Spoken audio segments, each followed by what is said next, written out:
Hi, this is Sharon Weinstein, co-author with Dina Rediger of Healing Healthcare, Evidence-Based Strategies to Mend Our Broken System. We'd like to invite you to join us today on the interview tour with our contributing authors. Our book is packed with solutions to the problems that plague the healthcare system today, the issues that lead to these troubling sentiments among prospective nurses, and nurse leaders in this book share their experiences, their thoughts, their evidence, and strategies to ensure the health of our healthcare. You'll find actionable steps for fixing a system currently suffering in silence in each chapter, and we must get this book, with your help, into the hands of those who are making decisions. But before we start, we want to acknowledge you and thank you for joining us today and on subsequent Thursdays as we interview our authors. A renowned professional award winner, visionary, Bob is a prolific author of book chapters, journal articles. He's got 4 books, presentations related to leadership, culture, improving workplace environment, and interprofessional collaboration, and of course, nurse staffing, his favorite. So we want to welcome you to our interview today, Bob. Hey, it's good to be here, Dina and Sharon. It's a pleasure and an honor. Yes, well, it's certainly our honor, and LinkedIn Live gives us the opportunity to engage with people all over the world and to showcase the authors of that book coming soon called Healing Healthcare. But we want to ask you that first question, Bob. Why would you want to join us on this journey in the first place?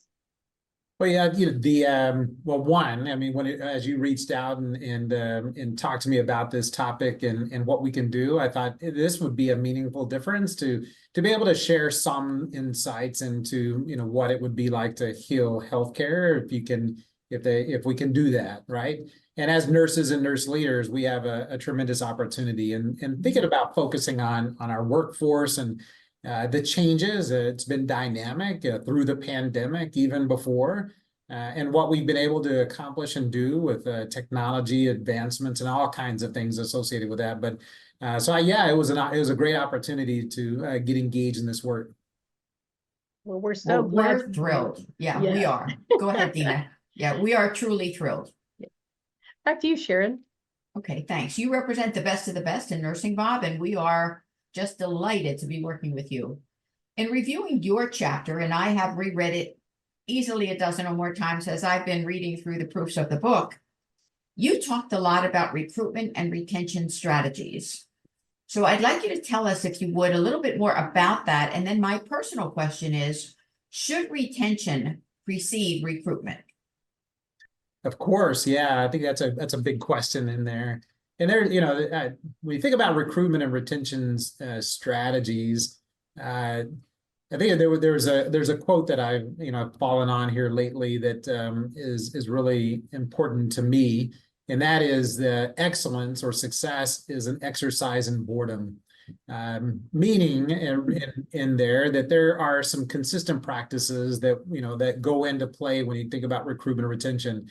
As past president of the American Organization for Nursing Leadership, I think leadership plays a big part in that relationship with different people. I think as we look beyond a lot of that on the recruitment side, the diversity of our nurses and teams as we care for the patient populations that we serve, thinking about the work that's happening in academia and streamlining education. All of those things would be an important part on the recruitment side of things. Interestingly, when we look at some of the data, pay is oftentimes a reason for turnover in nursing. I think through the pandemic and what happened with our contract labor, that workforce, that has changed a little bit or a lot, the dynamics around pay and pay structure for nurses and how do we right size or get that to where nurses are being paid what they need to. As we solve for some of that, then the biggest part of that on the recruitment, if we can recruit into those open positions, then it's going to be how do we keep people within our organizations. And what we find a lot in there is going to be around work-life balance, flexibility. We see a lot of that in our current environments whenever you think about it from that sort of flexibility coming in. A big part on the recruitment or retention side of the equation would be professional development and the ongoing support for professional development. And then, May happens to be National Mental Health Month as well.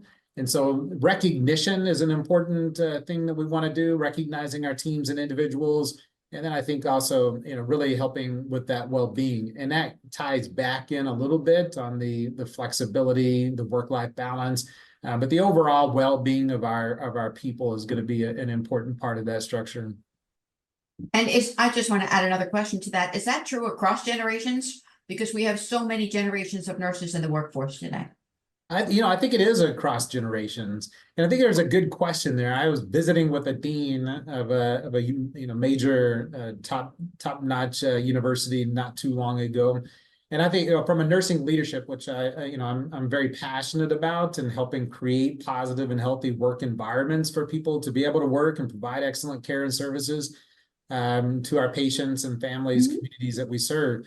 But one of the questions come up even on the nursing leadership is, how do we inspire the younger generation of nurses how do we inspire them in nursing leadership? And so I think there's an opportunity in today is to ask what does leadership look like, and how can we or do we need to adjust that? And is there an opportunity to even address that in our curriculum and weave that throughout the standards and education and get people more involved in that? One of the things that we talked about within the AONL as we changed the name of AONE to AONL to be a more inclusive professional organization, the driving force that we talked about in 2019 is that every nurse a leader.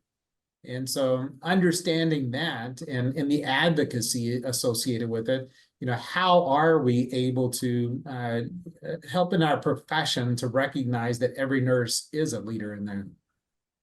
That's a great point. And I think Dina wants to build on advocacy, don't you? I do. Great lead in. Yeah, it really is a big part of your chapter, and I hear sometimes that there could be some fear or some trepidation of, how do I become an advocate? And what would you say to other nurses in healthcare? How can you become a better advocate? How do you get past that chasm of, okay, how can I do this without any sort of retribution, or how can I be more confident in being an advocate? What would you say to that nurse? I think, and that's a good question, Dina, and advocacy is an important part of the work that we do. I would say, in talking to our nursing teams, they're an advocate every day.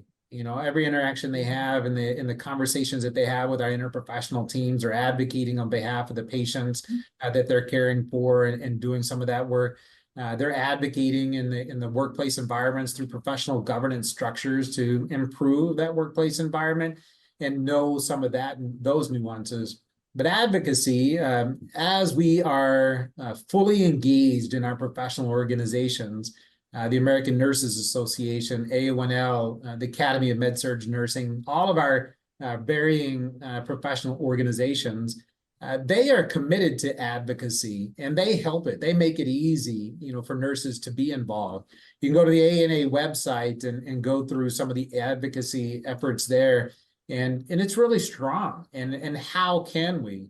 I think for somebody that may be an introvert, it may find that that's complex or overwhelming.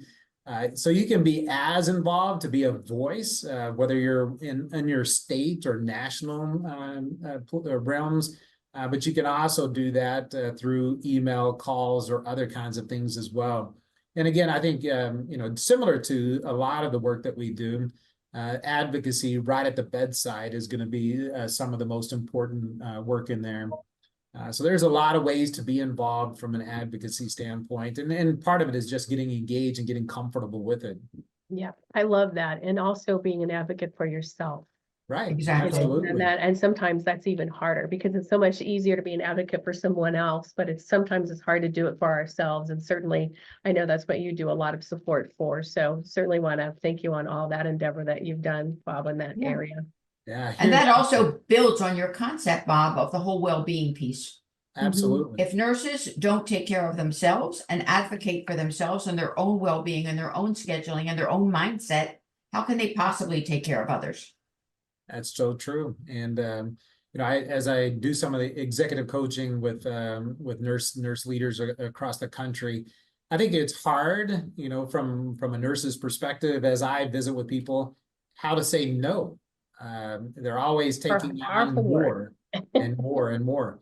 And so that's, even on, my mental health journey over the last couple of years, I've learned to, create more, work-life balance in there, being able to prioritize those things that really matter, and say no to some things that, not that it doesn't matter, but it can, somebody else can do that just as well.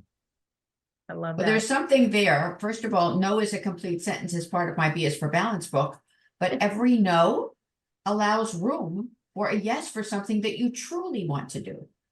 Right. That's right. Beautifully said there, Sharon. I'm going to let you thank close you. this out, Sharon. Okay, it is time for a close. We have truly enjoyed having Bob Dent with us today. We want to extend an invitation for you to join us again as we welcome another one of your peers, another one of our contributing authors to the program. Please be sure to tune in every Thursday at 1 p.m. Eastern Time on LinkedIn Live. We're going to make it a little bit easier for you to access us, and we look forward to really allowing you to learn more about our contributing authors, our efforts related to this book, and your future. Thank you. Take care. Thank you.